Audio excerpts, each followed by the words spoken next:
What kind of licence have you got? I found life really quite difficult. I made a conscious decision that that would be a secret that I would keep for my life and take to my grave.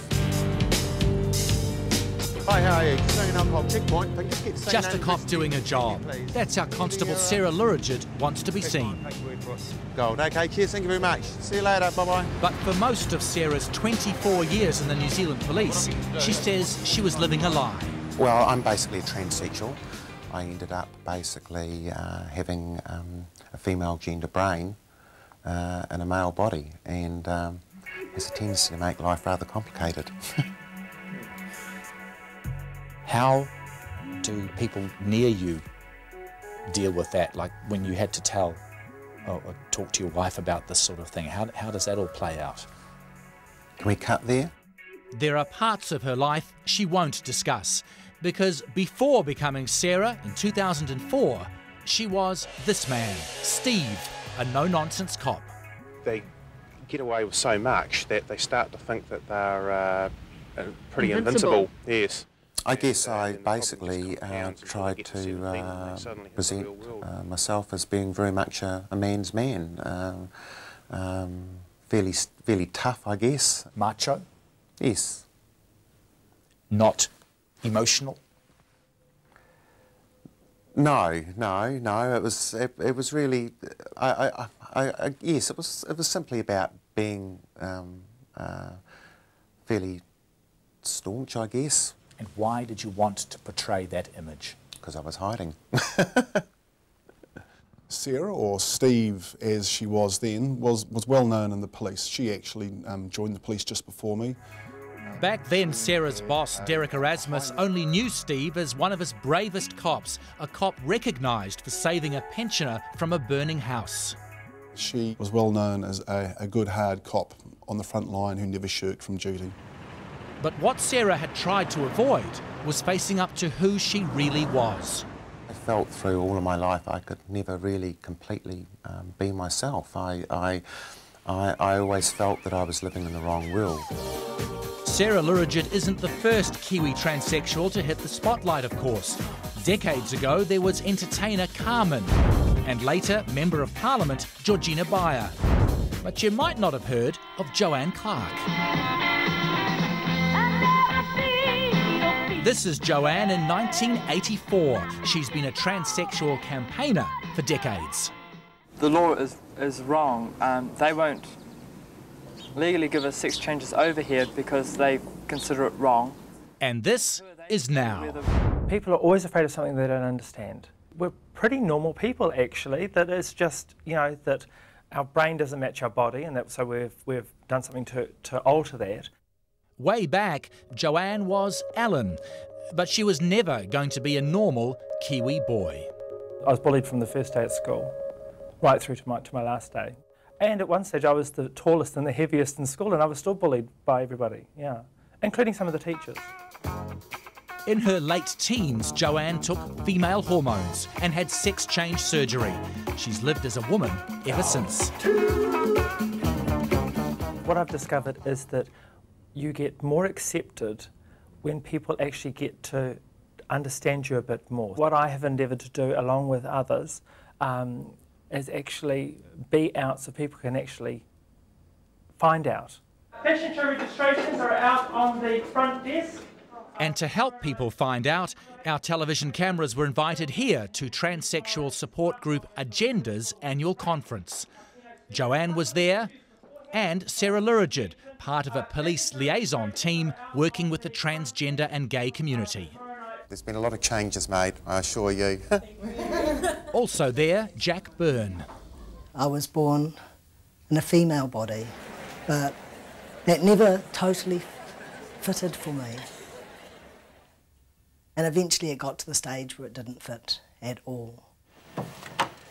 Jack is now a researcher for the New Zealand Human Rights Commission, and once he was a female. Hello, mate. Hello. First of all, how's your day? You need to get on the hormones to, you know, help with the voice, get facial hair, get body hair, lose head hair, you know, get more muscles and your body shape changes. As a part-time actor, Jack would perform male roles, strapping his chest to flatten his breasts. But he liked to keep the straps on, stay as a man. Jack's partner, Rebecca, isn't at all concerned Jack's changed his body. I think it's really important to have that context of being in a relationship with other people instead of sort of the stereotype of the lone, depressed, you know, people who don't have healthy relationships, because it's completely not true. Jack wanted to be a man physically. That meant surgery to remove his breasts. It's hard to explain what it felt like to finally have a bare chest, but it was like the first time Bex could put her head on my chest was amazing. But making a full transition to a man is difficult. You know, what guy doesn't want a penis? But there isn't the technology to create something really good right now. It's much more expensive, about $100,000, and it can't be done in New Zealand. So people go overseas for it. Sarah also went overseas to become legally a female. I've now transitioned. I'm a female police officer. I've gone through an immense amount of surgery and procedures to physically reach that point. Nobody would ever choose this as a lifestyle. Being gender dysphoric, being transsexual, is really hard. The police, the fire service and the armed services have a higher proportion of transgendered people in their ranks than any other occupation, and that's because people of my ilk have a tendency to go to those places to hide. For Sarah, years of hiding as this man, Steve, a macho cop, took its toll. I spent a lifetime living a lie. I just simply ended up wearing out. I had a breakdown. In the end, there was no choice. Sarah had to be Sarah, whatever the cost. I was petrified of the prospect of losing my job. I had no idea how the department or my colleagues would react, and I didn't want to lose my job. How did you try to put it to them to make them understand? It's just a nightmare, really. I'm pleased. I'm pleased that part of it's all over. Yeah, it was really difficult. I think those who knew Sarah for the 24, 25 odd years that she has been in the police, to be suddenly confronted by Sarah as opposed to Steve would be a shock to anyone. It was a shock to me. For Sarah's boss, Derek Erasmus, and the police, this was new territory. However, Sarah is a valued employee. We knew that we had to make the environment as safe as possible for her, and we didn't want her to leave. To your knowledge, how much ribbing, teasing, abuse was she subjected to within the force? I suspect if she received any abuse face on, the person would know about it. Sarah is never one to take a step back. She's no shrinking violet. Hi, how are you? But what about out on the street? We have had comments from members of the public about who this person was who dealt with them, but they're probably more a reflection of people's own beliefs and possibly prejudices. I was subjected to cruel and inappropriate comments, and emotionally that was very hard on me, but I've always been a person that has had the belief that the only way forward is through. This was a good cop. Sarah was a good cop and is a good cop. I've always been incredibly proud to be a police officer. I'm proud of my service. I'm proud of the organisation that I represent, and I'm incredibly proud of the way the department handled my particular situation. And just as Sarah's working in the community, so are other transsexuals, who are also happy to say so. I live in a small township.